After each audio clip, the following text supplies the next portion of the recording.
building. You know what it is, and we don't play no games, but we come to handle biz. Ain't worried about the haters, let them do their job. What's going on, folks? It's Kspadetheprospect, aka the Big Blue Chevy Driver, and sometimes referred to as the YouTube MVP. And of course, I'm giving you guys another 2K11 crew video. I promised you I would, and look who's back. It is the return of the prodigal son. MK-47 himself has returned to the crew. For any new guys, no, he didn't leave the crew, but I was telling you guys that he was, going through the whole process of house hunting, which turns to the process of house buying, and then the process of house fixing up, and then house moving in. And once you buy a house, one process leads to the next. So it really wasn't a lot of time for gaming for him, on top of working and having a family and the whole nine. So he's finally back. I mean, back for real this time, not like a game here and a game there. He was like, yo, coach, where's my jersey? So super happy to have him back. And this members of Generation 2 made men that MK hasn't even played with. And when he told us he was back, me and Nate both was like, yo, we got to get at least one game with the OG members just for old time's sake.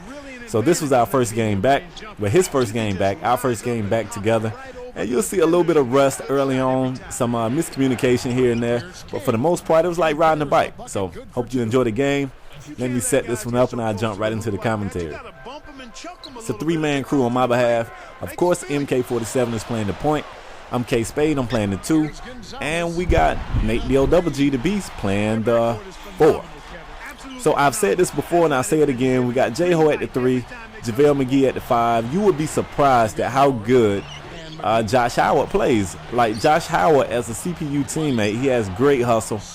He dives on the floor, he blocks shots, he makes shots. I mean, he'll do whatever. He gets rebounds. He's a great player. And most people that play crew mode know this, but in case you don't, let me say it. When it comes to CPU teammates, there is no better defender than JaVale McGee. It's just not in crew world. So, first of all, let me apologize if I sound a little bit stuffy. Wait, hold on 1 second. Rainmaker. All right. If I sound a little stuffy, no, I'm not sick. My sinuses are going crazy, and as soon as I get this commentary over, I'm going to pop a Claritin like it's a Tic Tac. But in the meantime, this is all I got. But the crew that we're playing against is a two-man crew. Both players were 99. And in, I guess you could call it the pregame lobby. In the pregame lobby, we couldn't see their faces. Like the little square where your face would be, the mugshot square was like gray. So I don't know if they could see our faces. Maybe they couldn't see ours either. But we was like, yo, if they're showing, that's cool. If we don't like what we see when we get to the tip-off, we'll bounce. So we get there and we see this tall-ass point guard, and we're like, let's bounce. And then my spider sense started to tingle. And I said, wait a minute, y'all. We are the made men crew.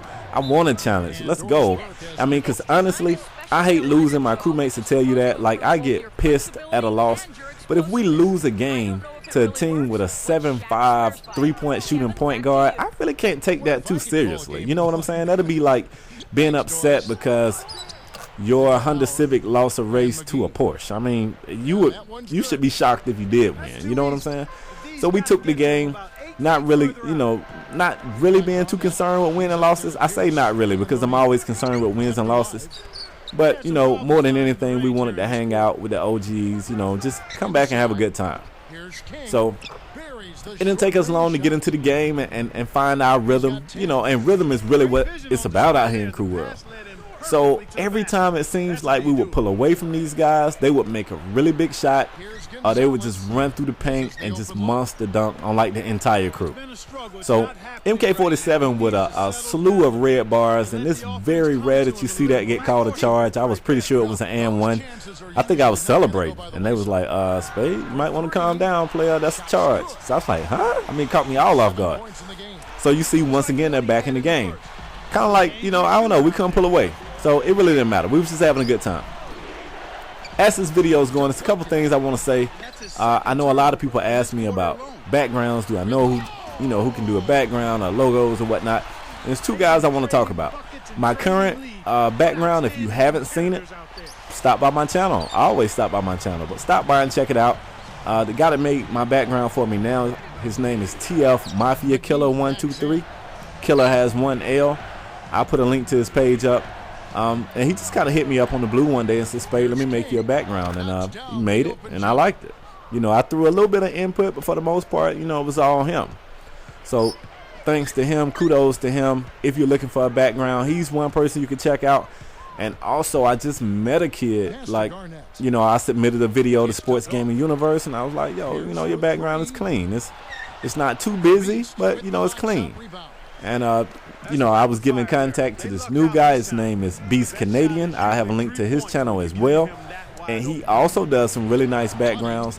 I'm in the process of seeing now if he can beat the one I have up. You know, if he makes one that I like better than my current one, I'm gonna rock that one for a little while. But this guy does it all. He does backgrounds, he does thumbnails, he makes custom avatars. Matter of fact, he has a background and an avatar giveaway contest right now. So like I said, I will put links to these guys' pages. Check them out. And get back to the game. You see what I'm saying about this guy just coming through the paint, dunking whenever he felt like it. But, you know, I can't give you credit for that when you're 99 overall with 100 tendencies. And as my graphic implies, it's gas pedal time, folks. We played with these guys long enough. Enough of this punching and punching and punching. It's time to start throwing some kicks in there, some baseball bats, and maybe even a pistol or automatic weapon like a MK-47. So, for some odd reason, they passed the KG a lot. I don't know. I mean, maybe they had good experience with KG. I don't know that I have ever played with the Celtics, so I don't know. Maybe KG's a good teammate. But they passed the KG a lot. I mean, they didn't necessarily let him shoot it a lot, but they would pass it to him a lot and get it back from him. So, I don't know. At some point, we did what it made me and do. We downloaded it. After we found out what you like to do, we really try to take it away from you. That's just what we do. So, MK-47 with a great outlet pass. I guess you could call it an alley-oop. I only call them alley-oops if they get dunked in. I don't know what the hell that was. My guy just kind of flew through the air and tipped it in. But at any rate, it was a great pass from MK. And now we're looking at a double-digit lead. Our defense down there, we're shutting it down. No more running through the paint, doing whatever you want to do. Those days are over. So look at my bars right now. My bars are pulsating. And I'm upset with myself that I didn't step back and take a three. When my bars are that red, I can make shots from the parking lot. Like, for real, I don't even know why I just took that too. But I guess it didn't matter. I just wanted the shot. In my mind, I rushed it. I really should have got a really good look at a three there. And again, they go to KG, but JaVale McGee is not having it. And MK-47 is one of the few people that can gather his dribble, take maybe one step, and just whip a 360 out of that. Like, it just blowed my mind. My dude would have most definitely laid it up, but he is the layup king. That's the beast in the paint. There's no stopping that. And honestly, like I said, the beast, you could tell he was just happy to have 47 back, because without him facing a double team, he is really one-on-one with the beast is like me being wide open. He always faces a double team. He faces a double team more than Jared Allen faces one for the Minnesota Vikings. So, case in point about my guy being the layup king, anybody else would have dunked that. I wanted to dunk that. I wanted to dunk on 47, but my guy whipped out some crazy-ass windmill layup. And you see what I'm saying about my defense down there? I got the beast and JaVale McGee. You might want to start taking some perimeter shots. The paint is closed. Sorry, sir. It's after hours. Nothing else is popping in the paint.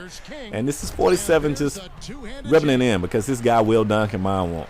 Like, I gave you guys come fly with me, and my guy just broke out all of his dunks in that one game, and I don't think he's dunked since. So, yeah, I don't know. Comes with the territory. I can't complain about that and still be a great shooter. My guy is a great shooter, so gotta pick your spots. So late in the game, I don't know if these guys really thought they could steal it from me or if they was just trying to piss us off because they realized they was getting blown out. But they started to foul a lot.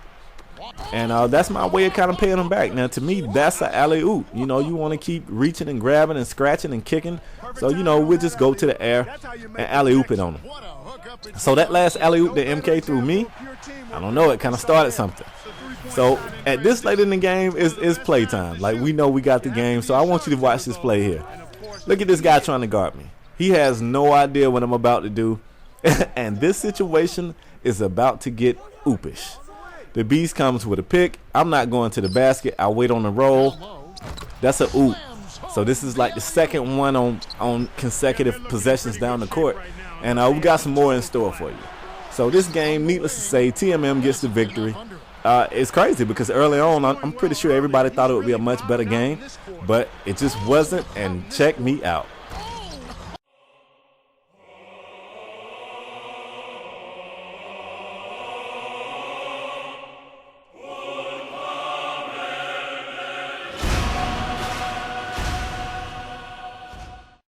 I don't even have anything else to say after that. I mean, I don't even have anything else to show after that. I'm out, man. I catch y'all on the next video. Peace. This is one of those dreamlike games for a coach. And that'll do it for Clark Kellogg and the rest of the 2K Sports crew.